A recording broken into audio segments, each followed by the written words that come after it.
արդյոք ստամոքսի ցավերը կարող են սրտամկանի որևէ խնդրի պատճառ լինել։ Մենք որպես կանոն ցավազրկող ենք խմում ու մոռանում ենք, բայց երևի պետք չի։ Էպիգաստրալ շրջանի ցավերը կարող են կապված լինել եւ ստամոքսի հետ, եւ կարող են կապված լինել սրտի հետ։ Ուստի եթե դուք ունեք ցավ որովայնում, ամենաառաջի հետազոտությունը, որ դուք պիտի կատարեք, դա կատարում է էլեկտրոսրտագրություն, ամենապարզ հետազոտություն է, կժխտեն ձեր սիրտը, այնուհետև ասում ենք աղեստամոքսային տրակտի հիվանդությունների բուժմամբ։ Մարդ ունի որովայնի սուր ցավեր, պարզվում է, որ նրա մոտ սրտամկանի ինֆարկտ է, կամ հակառակը ունի սրտի ցավեր, բայց պատճառը կարող է լինել օրինակ խոցային հիվանդությունը, թափածակող խոցը, այնպես որ յուրաքանչյուր դեպքում նորից եմ նշում, եթե ունեք ազդակ ձեր օրգանիզմից եկող, անպայման խորհրդակցեք ձեր բժշկի հետ, այնուհետև կատարեք ինքնաբուժություններ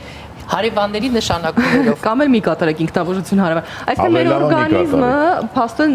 եւս մեկ անգամ փաստում ենք ընդհանրապես որ իրար հետ կապված է ամեն ինչ եւ մի բանը ցավալու դեպքում կարող է միանգամայն այլ հատվածի որևէ խնդիր առաջ պարզվել եւ պետք չէ որոշել որ ուղղակի մի հատ ցավազրկողը հարցը լուծելու է, իրականում կարող է շատ լուրջ բան է եւ միայն բժշկի խորհրդով դիմեք այս կամ այն բուժման ծրագրին,